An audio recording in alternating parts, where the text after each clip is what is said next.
करें, कोई ऐसी बात नहीं करें जिससे कि हमारा आंदोलन कमजोर पड़े।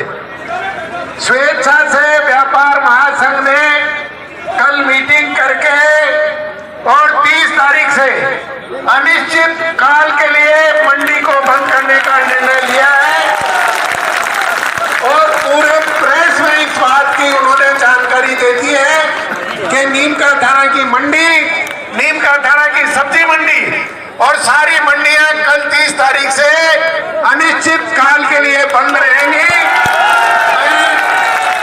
मैं व्यापार महासंघ का, मैं सब्जी मंडी एसोसिएशन का बहुत धन्यवाद करता हूं कि उन्होंने जनता का मान रखते हुए इनको सरमानी दिए, इनको सरमानी दिए। एक दिन में इन्होंने पूरी जीवन खा लिया, तुम्हारे को फायदा नहीं मिलेगा, चलेगा। थोड़ी बहुत तो शर्म करो, बिल्कुल डूब रहे तुम लोग। शादी नीम का व्यापार बंद होना चाहिए। और सुनो, एक लिए तो कहना चाहूंगा मैं आपसे, आप लोगों ने कईयों ने कहा प्रेम सिंह जी बादल साहब, कहेगा प्रेम सिंह जी, कहेगा बादल साहब अंगूठा छाप है। कल भाई राजेश वायरा ने अपने खुले दिल से सोशल मीडिया की तरह कहा कि ये रजिस्टर्ड चोर है, जिसने 25 साल से अपने नियम लूटा है। और ये जो बड़े व्यापारी, बड़े परिवार सब जो भी हम सब मानेंगे, विधायक साहब हम कभी साथ देना चाहिए। जब ये हमारे साथ कर्नल क्योड़ी फैसला ने कहा फैसले पटरियों को है, उसकी 1.5 लाख पेंशन थी, क्योड़ी बाबा की 1.5 लाख पेंशन थी, पूरा सेटल परिवार था, उसको जरूरत नहीं थी। उसने एक स्टोरी भी कौन को जगह है, तो अगर आपको जानना है विधायक साहब आह्वान करो, आप पटरियों में बेटा साथ है, ये पटरियां यही है और आप यही हो, ये जनता के साथ आप ये खेलना बंद कर दो, ये सारी चीजें बंद कर दो। साफ सुथरी बात यही है, मंच पे आ गया हो और खुले दिल के साथ चलो, हम आपके साथ हैं, जी जान से साथ हैं। और मैं इस खुले मन से एक सरपंच प्रतिनिधि होने के नाते ये घोषणा करता हूं कि आज के बाद मेरा परिवार जब तक नीम का थाना जिला नहीं बढ़ेगा, ना वोट डालेगा, ना वोट में खड़ा होगा।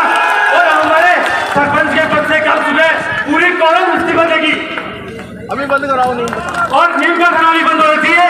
और ये प्रेम सिंह नाम का कुछ नहीं है, वो ठुर्रा पिटा था, फिर एक ही दिन आया, साढ़े 700 में दोबारा ठहरे हो जाएगा। ये मैं आपको फिर कह रहा हूँ, मैं धन्यवाद देता हूँ भाई राजेश पायरा को, उसने खुले दिल से कल कहा कि ये ईस्ट इंडिया कंपनी है और ये चोर है, इनको भगाओ, इनको शर्म नहीं है, खुले दिल से बैठे हैं, कोई कहने वाला नहीं है। बकवास कर दो फालतू क्या क्या अपनी फालतू करके बंद करो सिस्टम, थोड़ा बाजार बंद होना चाहिए और रणनीति बनाओ। आदरणीय केएल साहब का मैं धन्यवाद देता हूँ कि जिन्होंने पूरा टाइम लेके पूरी एक सिस्टमेटिक तरीके से पवार साहब की मीटिंग में गया, पवार साहब ने आश्वासन दिया, इस सरकार की इतनी हिम्मत हो गई कि अपने नीम का थाना जिला डाल दिया, पूरे माध्यम पूरे करते हैं। ये खेल खेलना बंद करो। व्यापार संघ ने ऐसा क्या कर लिया, एक दिन में क्या कर लेंगे, कल से मामला है, 2 दिन ठंडे हो जाएंगे लोग, तीसरे दिन फिर खोल लेंगे। लोगों के हाथ कोई शादी नहीं, कोई ब्याह नहीं, कोई मुहूर्त नहीं, कोई और कुछ नहीं, बच्चों की भी छुट्टियां चल रही है, क्या तमाशा लगा रखा है? सर नहीं आती, इनको पूरा बाजार में आराम से व्यापार कर रहे हैं अपना, इनको व्यापार बंद करना चाहिए और सबको साथ आना चाहिए, हमारी ये और आदि करनी चाहिए। हम इसके साथ की सूचना के लिए मैं आप लोगों के बीच में ये बताना चाहता हूं कि ये जो जिले की मांग आजादी के बाद से 1952 से चली आ रही है और हमारे बहुत से नौजवानों ने, हमारे बुजुर्गों ने इसे खून पसीने से सींचा है और हमेशा एक क्रांति के रूप में अपनी आवाज को जब जब भी उन्हें मौका मिला है बुलंद करने की कोशिश की है। आप लोग तमाम नौजवान साथियों से भी मैं आह्वान करता हूं कि आप लोग धैर्य का परिचय देते हुए तथ्य और आंकड़ों के साथ में आप लोग ये लड़ाई लड़ें और ये लड़ाई निरंतर रूप से आप और हम सब लोगों को मिलकर जारी रखनी होगी। इसमें पार्टी विचारधारा से हटके हम लोगों को ये नहीं सोचे आप लोग बिल्कुल भी कि बीजेपी, कांग्रेस, आरएलपी, बसपा, ये कुछ नहीं है भाइयों। ये हमारे बुजुर्गों का मान सम्मान की बात है, हमारे जवान किसान मजदूर की बात है, ये आम जन की आवाज है। इस आवाज में एक रिवोल्ट पैदा करना पड़ेगा जिसको हम विद्रोह बोलते हैं। और ये विद्रोह जब तक आप लोग सारे संगठित होकर एक जाजिम पे आप लोग नहीं बैठ के तय कर पाएंगे।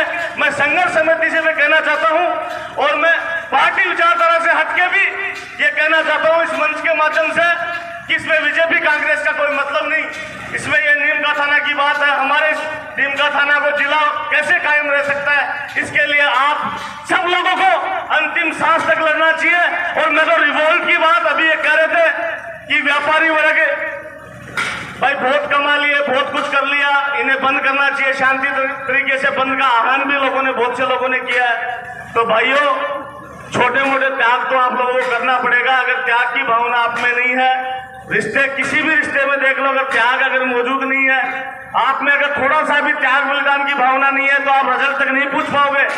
और आप कह रहे हो कि इस लड़ाई को हम लोग यहाँ से रोड से लेकर विधानसभा तक लड़ेंगे।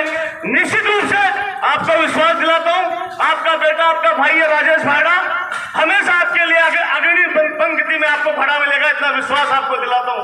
आप कतई ये नहीं सोचे कि पार्टी पॉलिटिक्स से ये व्यक्ति विशेष का काम ना होके ये सामूहिक मामला है, हमारे आन बान शान का मामला है। इस लड़ाई को बड़ी मजबूती और शिद्दत के साथ में हम लड़ेंगे। और मैं यहाँ पे जो हमारे बीजेपी के प्रत्याशी है प्रेम सिंह जी बहादुर, उनको भी कहना चाहूंगा कि आप निश्चित रूप से अगर जन भावना से जुड़े हो, हमारे लोगों को आप लोग जन कल्याण की भावना रखते हो, तो आप निश्चित रूप से हमें ये समाचार मिलना चाहिए कि आपने मंत्री पद से मेरी नजर में तो मैं यही बताऊंगा, ये नकली मंत्री पद है भाइयों, नकली डम्मी समझते हो ना, ये फोर सेल समझा ना।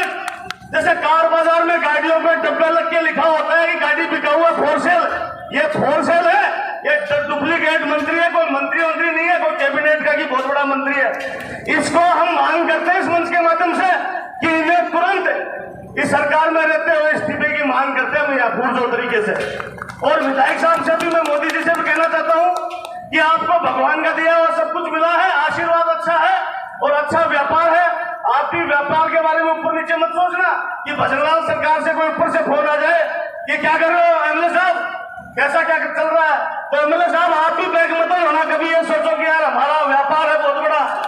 इसमें ये कह देना कि ईट से ईट बता देंगे। और ईमानदारी से कह के जा रहा हूं, अगर खून बहाने की भी जरूरत पड़ी तो राजेश भाड़ा आपके लिए सबसे पहले आपको तैयार मिलेगा, इतना विश्वास दिलाता हूं। और भाइयों, यहाँ से राजमार्ग भी जाते हैं, यहाँ से रेलवे पटरी भी दूर नहीं है, यहाँ का व्यापार मंडल भी अपने से कहीं दूर नहीं है। जब हमें ये लगेगा कि हमारी सुनवाई नहीं हो रही, तो निश्चित रूप से हम चक्का जाम भी करेंगे, हम रेलवे ट्रैक भी जाम करेंगे। और हमारे बीच में हमारे मार्गदर्शक केएल साहब भी यहाँ बैठे हुए हैं, इन्होंने भी प्रशासनिक तरीके से वहां के एडमिनिस्ट्रेशन को भी समझते हैं, गवर्नेंस को भी समझते हैं, तो इनसे भी गाइडलाइन लेंगे, हम मार्गदर्शन लेंगे, क्योंकि ये बहुत सीनियर आईएएस रहे हैं। तो इनके मार्गदर्शन में सारे लोग मिलकर एक रिवोल्ट, एक ताकत आप और हम सब तय करेंगे। और उसी के हिसाब से, क्योंकि बहुत से वक्ता हमारे बीच में है, मैं ज्यादा समय नहीं लेते हुए अपनी बात को खत्म करूंगा। और आप लोगों से आश्वस्त होना चाहूंगा कि आप लोग इस विद्रोह की आग में, जो इंकलाब की आग जो आपके सीने में खटक रही है एक ज्वालामुखी के रूप में, निश्चित रूप से ये ज्वालामुखी हम लोग छोड़ के रहेंगे और सरकार को ये बता के रहेंगे कि हम पीछे हटने वाले नहीं। क्योंकि मैं कहना चाहता हूं, ये धरती नीमका थाना की धरती, ये संसद श्री जेपी यादव की धरती है, ये कारगिल पे जिसने अपना झंडा फतेह किया देश के आन बान शान की रक्षा के लिए, ये दिगंबर सिंह की धरती है, ये ओम प्रकाश साईं जी की धरती है। आप तमाम सब लोग ये शपथ और संकल्प लेना कि हम इस आवाज को बुलंद करेंगे और सरकार को निश्चित रूप से बैकफुट पे हम लोग करेंगे। आप लोग संकल्प लेना, हाथ उठा के आप लोग आश्वस्त करें कि हम इस लड़ाई को मजबूती से लड़ेंगे। इंकलाब जिंदाबाद।